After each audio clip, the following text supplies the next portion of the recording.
그럼 아는 사람들은 왜 방송국 조선일보에 가는 거, 정석교육 가는 거? 시간이 되었으므로 303장 날 위하여 십자가에 찬송하시면서 경건회를 시작하겠습니다.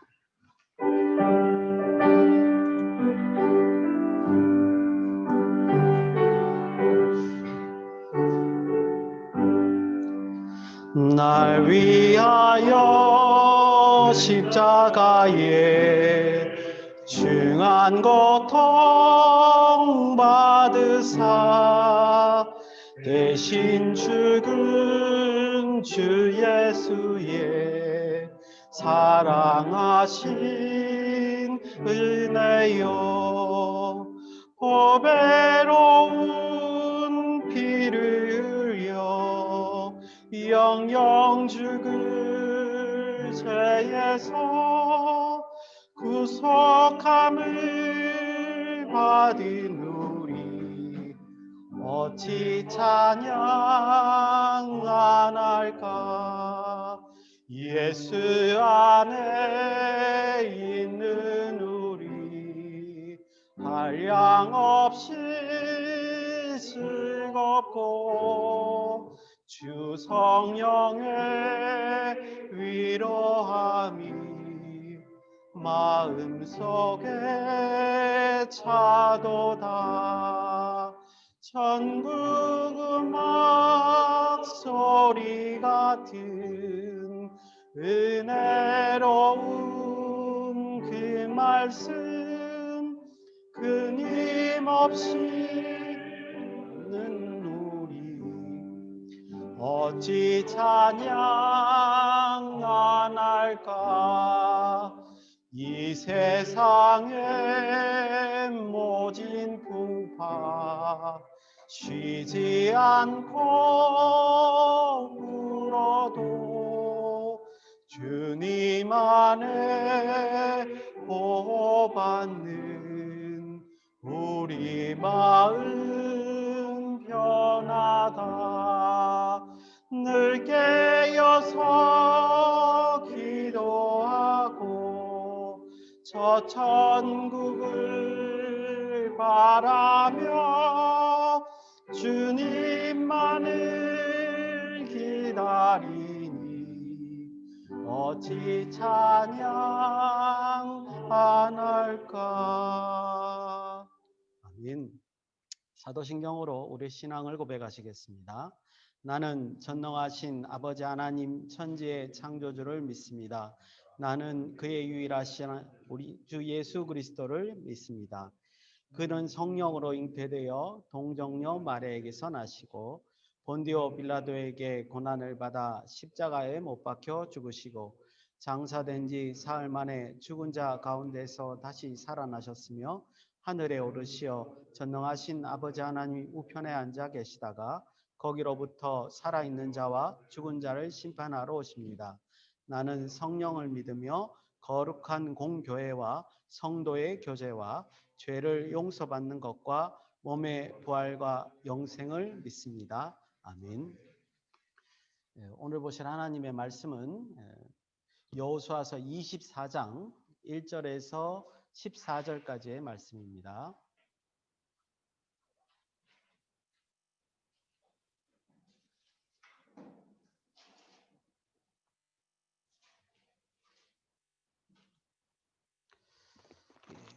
여호수아서 24장 1절에서 14절까지의 말씀을 제가 봉독하겠습니다.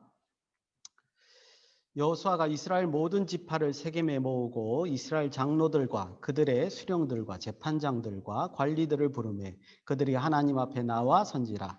여호수아가 모든 백성에게 이르되 이스라엘의 하나님 여호와께서 이같이 말씀하시기를 옛적에 너희 조상들 곧 아브라함의 아버지 나홀의 아버지 데라가 강 저쪽에 거주하여 다른 신들을 섬겼으나 내가 너희의 조상 아브라함을 강 저쪽에서 이끌어내어 가나안 온 땅에 두루 행하게 하고 그의 씨를 번성하게 하려고 그에게 이삭을 주었으며 이삭에게는 야곱과 에서를 주었고 에서에게는 세일산을 소유로 주었으나 야곱과 그의 자손들은 애굽으로 내려갔으므로 내가 모세와 아론을 보내었고 또 애굽에 재앙을 내렸나니 곧 내가 그들 가운데 행한 것과 같고 그 후에 너희를 인도하여 내었노라. 내가 너희 조상들을 애굽에서 인도하여 내어 바다에 이르게 한즉 애국 사람들이 병거와 마병을 거느리고 너희 조상들을 홍해까지 쫓았으므로 너희 조상들이 나 여호와께 부르짖기로 내가 너희와 애굽 사람들 사이에 흑암을 두고 바다를 이끌어 그들을 덮었나니 내가 애굽에서 행한 일을 너희의 눈으로 보았으며 또 너희가 많은 날을 광야에서 거주하였느니라. 내가 또 너희를 인도하여 요단 저쪽에 거주하는 아모리 족속의 땅으로 들어가게 하매 그들이 너희와 싸우기로 내가 그들을 너희의 손에 넘겨주매 너희가 그 땅을 점령하였고 나는 그들을 너희 앞에서 멸절을 시켰으며 또한 모압 왕 십볼의 아들 발락이 일어나 이스라엘과 싸우더니 사람을 보내어 부올의 아들 발람을 불러다가 너희를 저주하게 하려 하였으나 내가 발람을 위하여 듣기를 원치 아니하였으므로 그가 오히려 너희를 축복하였고 나는 너희를 그의 손에서 건져내었으며 너희가 요단을 건너 여리고에 이른즉 여리고 주민들 곧 아모리 족속과 브리스 족속과 가나안 족속과 헷 족속과 기르가스 족속과 히위 족속과 여부 족속이 너희와 싸우기로 내가 그들을 너희 손에 넘겨주었으며 내가 왕벌을 너희 앞에 보내어 그 아모리 족속의 두 왕을 너희 앞에서 쫓아내게 하였나니 너희의 칼이나 너희의 활로서 이같이 한 것이 아니며 내가 또 너희가 수고하지 아니한 땅과 너희가 건설하지 아니한 성읍들을 너희에게 주었더니 너희가 그 가운데 거주하며 너희는 또 너희가 심지 아니한 포도원과 감람원의 열매를 먹는다 하셨느니라.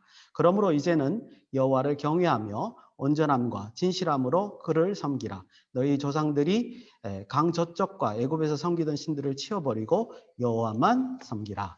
아멘. 여호수아 24장 1절에서 14절 말씀이었습니다. 오늘 본문 말씀은 이제 꽤 유명한 본문이죠. 소위 말해서 그 앞에 있는 여호수아 23장과 24장을 통해서 여호수아의 마지막 두 설교 혹은 마지막 두 연설 뭐 이렇게 알려진 그런 본문입니다. 23장의 내용을 보면 여러분도 아시다시피 장로들, 수령들, 재판장들, 관리들 그들을 이제 불러서 권면하는 장면이 나오고요. 24장은 1절에서 소개되고 있는 것 같이 세겜으로 이스라엘 백성의 모든 지파들을 부르고 방금 말씀드렸던 그 지도자들, 백성의 지도자들을 앞세우고 백성들에게 말씀을 전하는 방식으로 띄고 있습니다.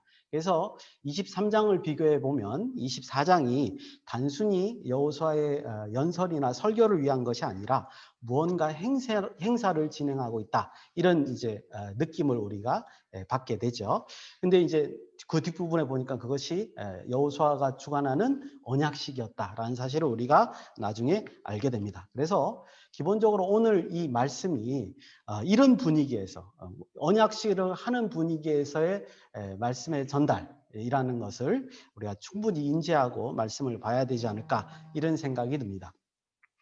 그리고 이제 본문을 보기 전에 제가 한 가지 꼭 말씀드리고 싶은 사실은 뭐냐면 우리가 성경을 면밀히 읽다 보면 우리의 선입견 때문에 어떤 부분을 쉽게 간과한 적이 있구나라는 것을 이제 나중에 깨닫게 된다는 점이죠. 또 오늘과 당대의 그 시대하고의 긴 아주 큰 그 시간 간격 때문에 우리가 느끼지 못하는 당대 현장감을 우리가 놓치고 있지 않나 이런 생각이 들 때가 있습니다. 오늘 본문도 아마 그것에 해당되지 않나 그런 생각이 들어요. 24장은 단순히 하나님의 역사적인 사건들을 회고하는 게 아닙니다. 정확하게 말씀드리면 하나님의 기적적인 역사들만 골라서 하나님께서 지금 말씀하시고 있는 것이다. 이렇게 볼 수 있습니다. 그래서 오늘 본문 말씀은 그들의 조상 아브라함으로부터 이스라엘 백성들에게 이르기까지 성경의 많은 이제 사건들을 소개하고 있고요. 본문은 이제 간략하게 설명하고 있습니다. 그래서 오늘 본문 말씀은 아까 한번 읽은 걸로 대체를 하고 나머지는 사건 중심으로 제가 설명을 드리고자 합니다. 1절부터 이제 살펴보실 텐데 여러분들 눈으로 따라오시면 될 것 같아요. 1절부터 보면 그 전체 말씀의 배경이 설명되고 있는데 생각보다 많은 정보가 있습니다. 적어도 우리는 두 가지 정보를 좀 기억을 해야 될 것 같아요. 말씀을 보기 전에. 여호수아가 이스라엘 백성들을 모두 소집한 장소가 나와 있죠. 바로 그것이 세겜입니다. 세겜은 이스라엘의 조상 그 야곱이 이제 야복강을 건너고 난 다음에 가나안 땅에 들어와서 처음 정착한 곳, 거기가 이제 세겜 땅으로 알려져 있습니다. 그래서 뭐 조상들이 거주했던 땅이니까 유명하겠습니다만 여호수아 내에서 보면 또 세겜 땅은 또 특별한 장소이기도 합니다. 왜 그러냐 하면 신명기 27장 11절에서 15절에 보면 모세가 명령을 했어요. 그 에발산과 거리심산 사이에 이게 각각의 축복의 말씀, 저주의 말씀을 적어놓고 낭독을 해라. 근데 그 에발산과 거리심산 사이에 있는 곳이 바로 세겜 땅이거든요. 그러니까 지금 이 세겜 땅에서 이런 말씀을 전한다는 것은 굉장히 여호수아 당시의 백성들에게는 특별한 장소이다. 설교를 하거나 연설을 하거나 어떤 종교대회를 하거나 혹은 하나님의 말씀을 전할 때는 굉장히 특별한 장소다. 이런 것을 우리가 파악할 수 있죠. 두 번째 정보는 뭐냐 하면 1절 마지막 부분에 이런 표현이 있습니다. 이스라엘 리더들이 하나님 앞에 나와 선지라. 이렇게 표현되어 있다는 거예요. 갑자기 이 표현이 아무런 말도 없이 마지막 부분에 이렇게 등장하고 있죠. 근데 이 표현을 근거해서 우리가 생각을 해보면 이 지금 여호수아 24장에서 말하는 거는 여호수아의 연설이나 설교가 아니구나. 이건 하나님이 지금 백성들을 부르신 거구나. 앞에서 언급이 엉켰었기 때문에 인식은 못했지만 마지막 그 얘기를 보니까 뭐예요? 하나님께서 부르신 거구나. 그리고 나서 2절부터 내용을 보니까 어떻게 해요? 여호수아가 하나님의 말씀을 지금 전하고 있는 것을 봅니다. 그러니까 여호수아가 지금 이 상황에서는 갑자기 뭐가 된 거예요? 선지자가 된 거죠. 선지자는 하나님의 말씀을 전하는 자이기 때문에 그렇습니다. 그래서 지금 이 24장의 얘기는 언약식을 위한 하나님의 말씀을 전하는 역할을 하고 여호수아는 그 언약식의 사회자 역할 정도밖에 하질 않고 실제로 이렇게 따져보면 여호수아는 그렇게 말을 많이 하고 있지 않다. 오늘 본문에서 보면요. 14절만 여호수아의 말인 것을 우리가 확인할 수 있게 됩니다. 이제 2절부터 이제 본격적인 하나님의 말씀이 이제 시작이 됩니다. 그래서 사건 중심으로 한번 살펴보죠. 2절에서 4절입니다. 2절에서 4절을 보면 아브라함과 나홀의 아버지 데라에 대한 얘기가 시작되는데요. 뭐라고 표현하시냐면 여기서는 표현이 중요하죠. 데라가 다른 신을 섬겼지만 그의 아들 아브라함을 약속의 땅으로 내가 불렀다. 하나님이 이렇게 말씀하시는 거죠. 그리고 또한 더 중요한 것은 우리가 잘 아시다시피 아브라함을 부른 것으로 끝난 게 아니라 아브라함이 100세 때 그 다음에 사라는 경수가 끊어진 지 오래된 90세 때 아들 이삭을 낳죠. 그러니까 육적인 아들을 낳게 하고 이렇게 육적인 아들을 낳는다는 것이 곧 이제 그 야곱과에서 야곱의 12아들 이렇게 이제 그 하나님 그 약속의 자손들이 생성되게 되는 어떤 근본적인 원인이 되는 것을 우리가 알 수 있습니다. 참으로 하나님의 약속은 그 인간의 상식을 넘어서서 역사하시는 분임을 실제로 증명한 사건이다. 이렇게 말할 수 있죠. 이게 첫 번째 사건의 말입니다. 또 5절은 두 번째 사건으로 넘어갑니다. 야곱과 야곱의 아들들이 애굽으로 내려간 지 430년이 지난 후에 이스라엘을 이제 애굽에서 인도하여 내셨다. 그리고 그것을 위해서 10가지 재앙을 애굽에 내렸다. 이 내용이 거기서 소개되고 있습니다. 우리가 너무 잘 알지만 기본적으로 우리가 알다시피 애굽과 그 애굽의 왕 바로가 완악해서 하나님의 명령을 거역한 그 징계로 이런 10가지 재앙이 내려졌다는 것을 우리가 잘 알고 있습니다. 그런데 출애굽기 9장 14절에서 15절 말씀을 보면 조금 더 이것에 대한 다른 시각을 갖게 돼요. 제가 한번 그 말씀을 인용해서 읽어드리겠습니다. 14절, 15절, 16절까지네요. 제가 읽어드리겠습니다. 내가 이번에 모든 재앙을 너와 내 신하와 내 백성에게 내려 온 천하에 나와 같은 자가 없음을 네가 알게 하리라. 온 천하에 알리는 목적이 있는 것을 좀 보게 됩니다. 15절 내가 손을 펴서 돌림병으로 너와 내 백성을 쳤더라면 네가 세상에서 끊어졌을 것이나 즉 하나님이 만약에 애굽에게 재앙만 내리려고 했다면 심판을 하시려고 했다면 한 번에 끝났다 이런 얘기죠. 10가지까지 세릴 이유도 없었다는 거예요. 16절 내가 너를 세웠으면 나의 능력을 네게 보이고 내 이름을 온 천하에 전파되게 하려 하였습니다.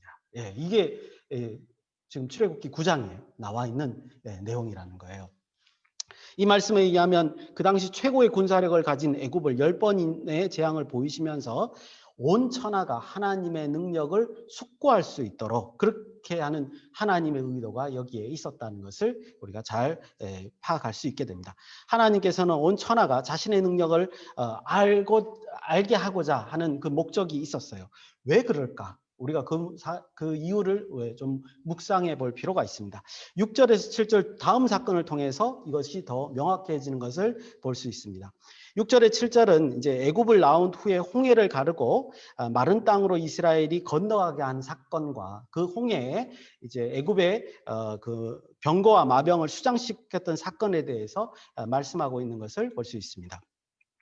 기본적으로 이제 5절에 10가지 재앙과 같이 마음을 완악하게 한 바로가 이 사건으로 하나님의 영광을 얻게 하는 일을 자초한 측면이 있습니다. 여러분들 출애굽기 14장 3, 4절을 보면 하나님께서 이제 일부러 바닷가로 유인하신 것을 우리가 읽어볼 수 있거든요. 그래서 만일 바로가 마음을 완고하게 했다면 그 하나님의 그 유도에 들어가서 오히려 하나님의 영광을 드러내는 역할을 하게 되는 거죠.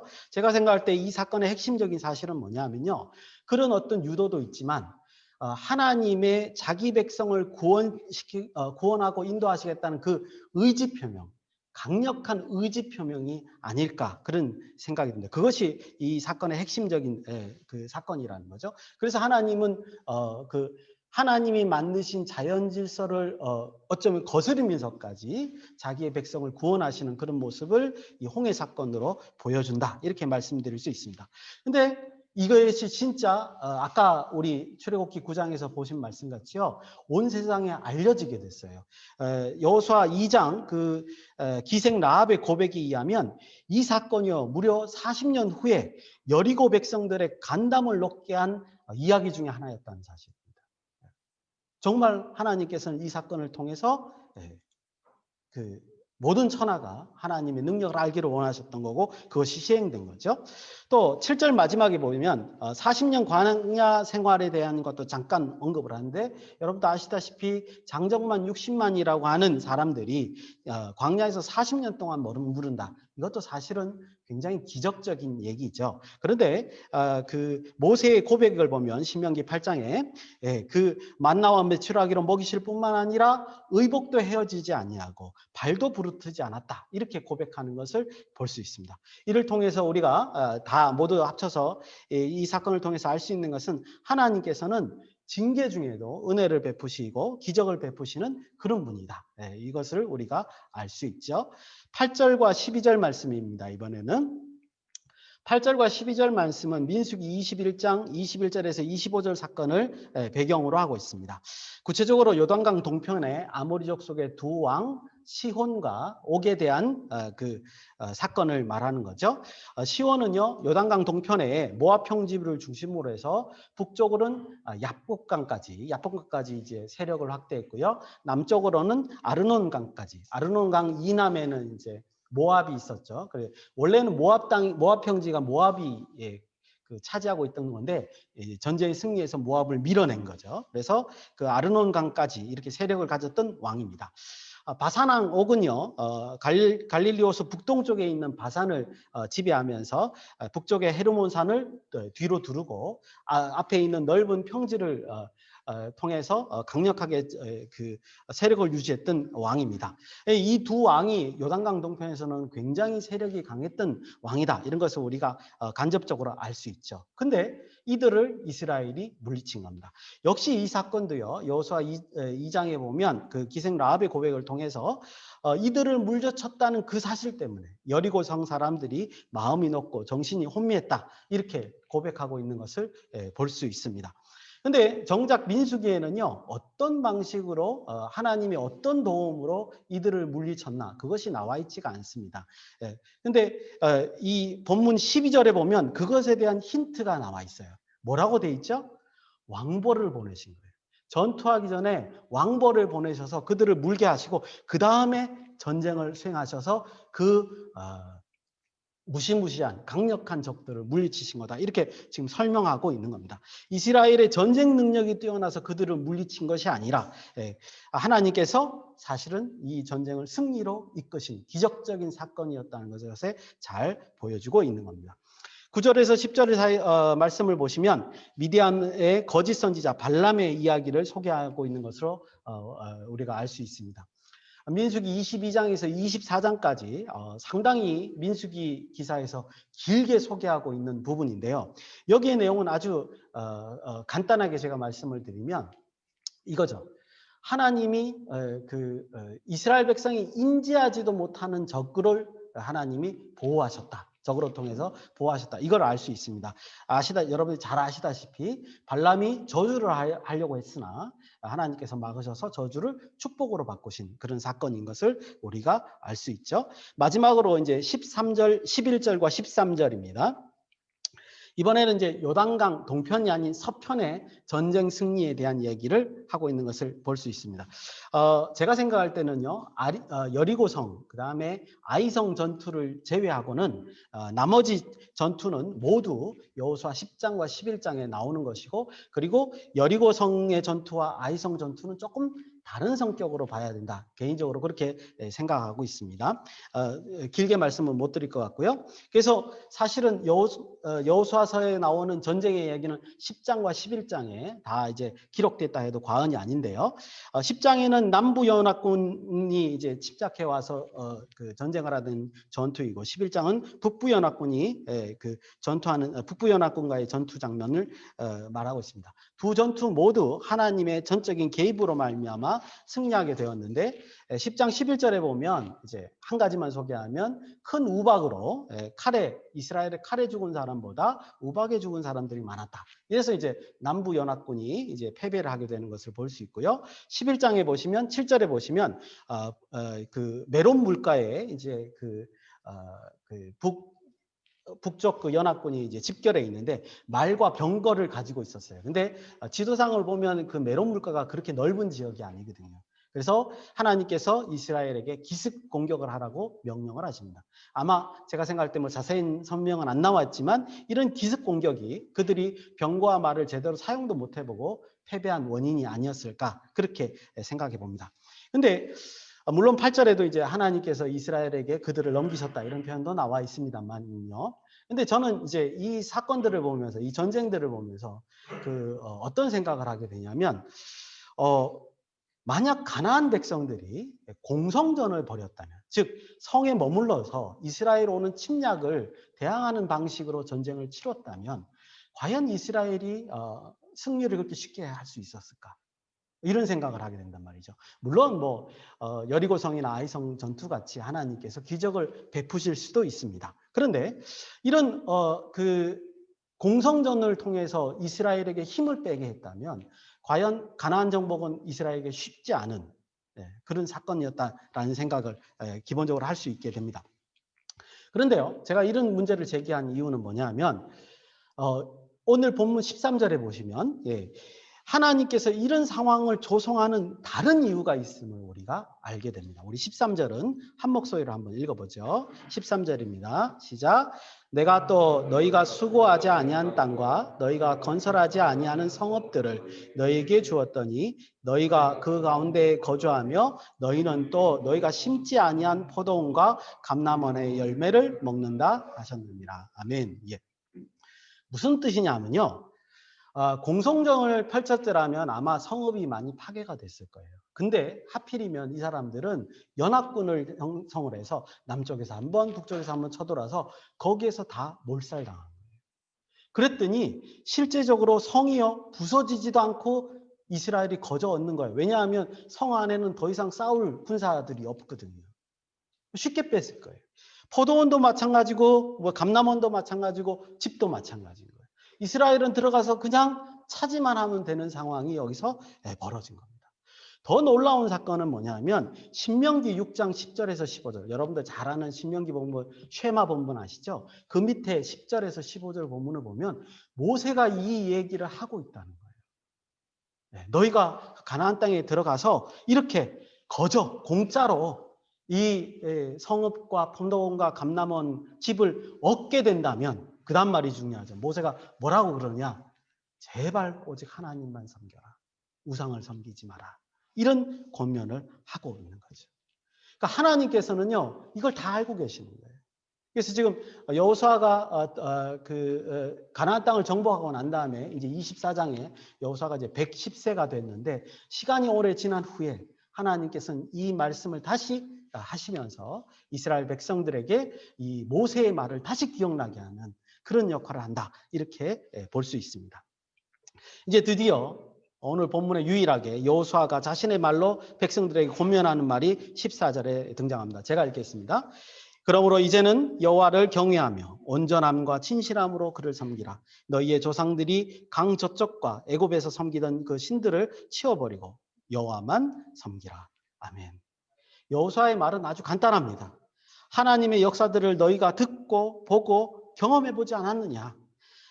그렇게 말하는 것이고요. 그리고 참으로 하나님이 살아계시고 역사하시며 우리와 함께 하시지 않느냐. 이렇게 지금 이스라엘 백성들에게 설득하고 있는 겁니다.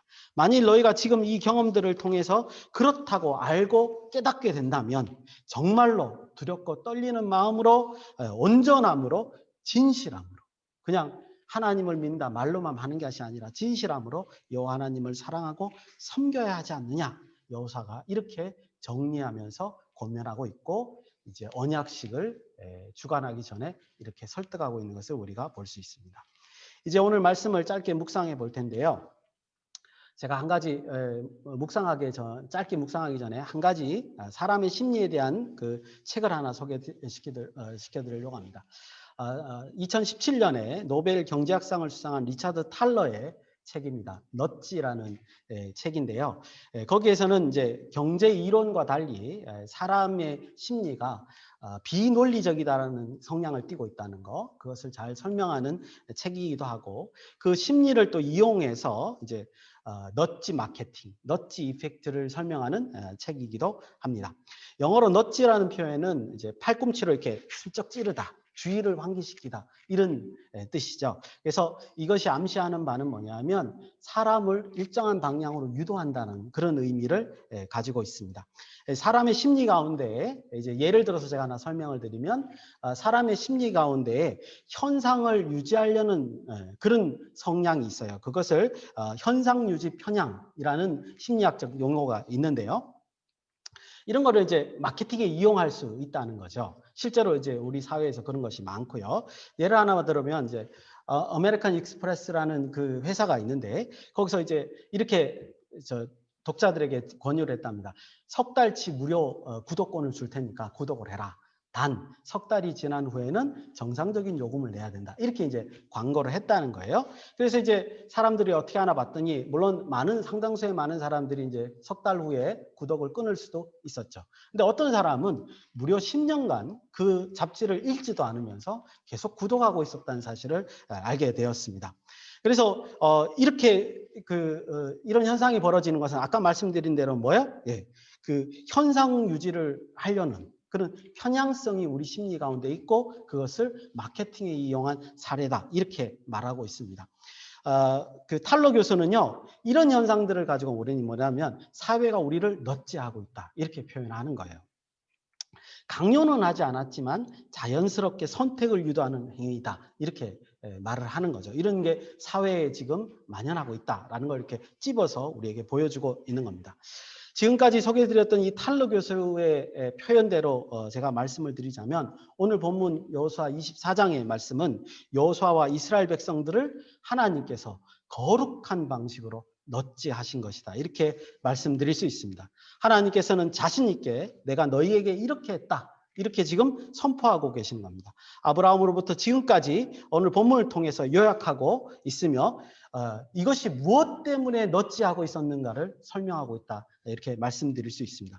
여러분들 현대 사람들 같이 자신의 이익을 위해서 하나님께서 이스라엘을 거룩하게 인도하셨습니까?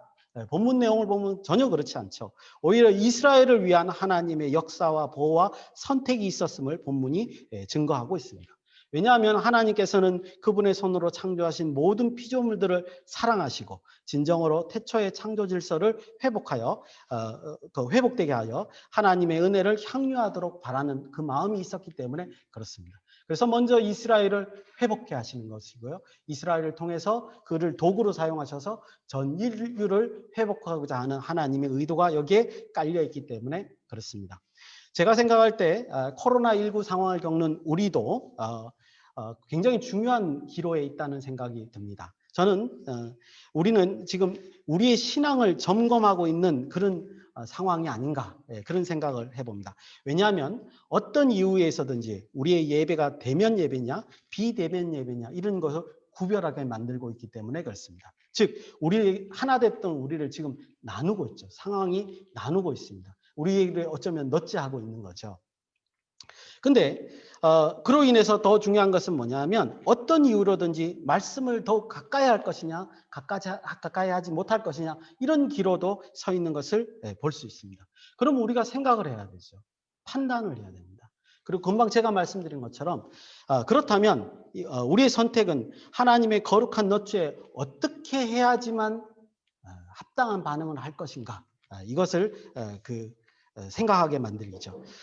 바라기는 하나님의 거룩한 역사를 사모하시고 이럴 때일수록 우리의 삶 속에서 역사하시는 하나님의 역사를 기억하시고 맡은 바 사명에 더욱 충실하는 저와 여러분이 되어야 되지 않을까 이렇게 권면의 말씀을 드립니다. 기도하시겠습니다.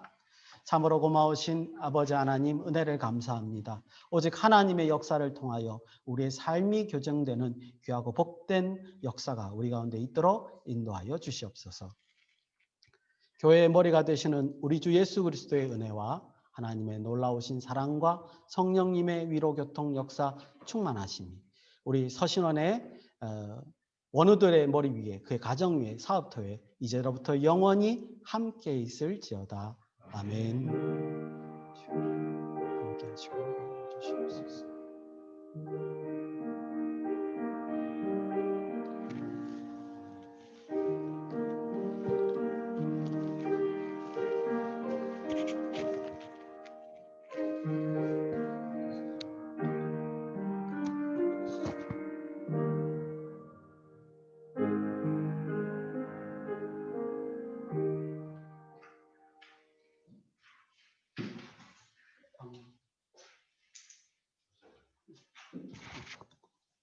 예. 이상으로 경건회를 마쳤습니다. 수고하셨습니다.